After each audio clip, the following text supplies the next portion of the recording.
Thank you for joining us at 6. I'm Julie Montanaro. And I'm Jacob Murphy. We are only a week into the new year, and Florida lawmakers are already being called for a special session. Florida Governor Ron DeSantis says he is calling on lawmakers to redraw congressional boundaries this spring. Our Capitol Bureau reporter Cody Butler was in Steinhatchee when the governor made that announcement.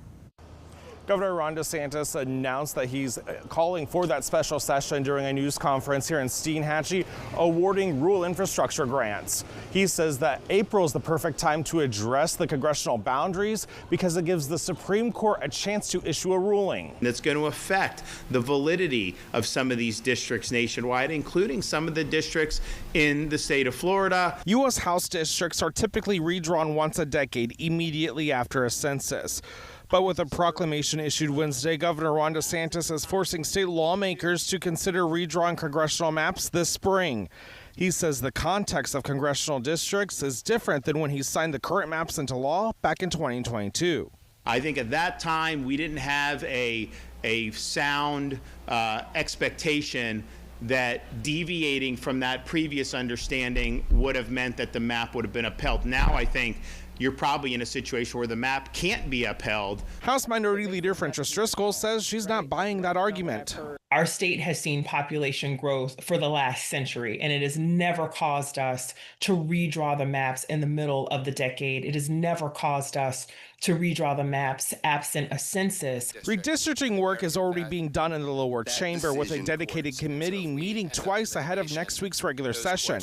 The committee chair ignored reporters when asked about the committee's plans, and right now it's not clear if the committee will continue working over the 60-day session.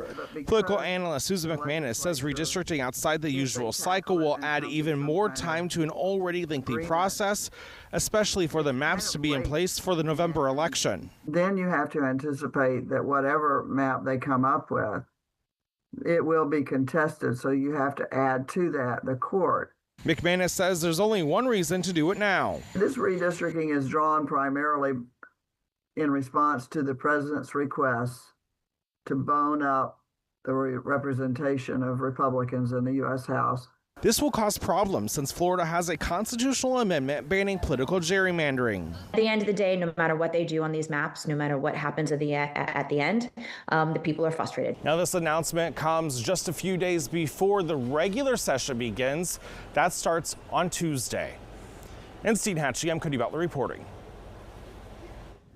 And here's a closer look at the changes to Florida's congressional districts in 2022. The map dramatically changed Florida's 5th congressional district, which previously connected communities 200 miles apart from Tallahassee all the way to Jacksonville. District 5 is now just centered in the Jacksonville area. A court ruled the old map connecting voters that far apart did not meet the cohesiveness definition. Redistricting and shaping the political balance of Congress has been a rising issue over the past few years. Multiple states have changed their maps recently and sparked legal challenges. Texas redrew its congressional districts last year to add 5 seats likely to favor Republicans in 2026. A federal court blocked the map in November, calling it a likely racial gerrymander, but the U.S. Supreme Court is allowing it to be used for this year's elections. In response, California voters passed Proposition 50, allowing that state to redraw its maps, shifting more seats to become Democrat-friendly. California Republicans and President Trump are pushing for federal courts to bar those new maps. President Trump has urged red states to change their maps mid-decade to favor Republicans in the 2026 midterms. But last month, Indiana rejected that push, voting down a plan to redraw their districts to make 2 more Republican-friendly seats. Several Indiana Republicans broke from their party to vote no on that bill, questioning the legality of the new maps and saying this isn't what their constituents want.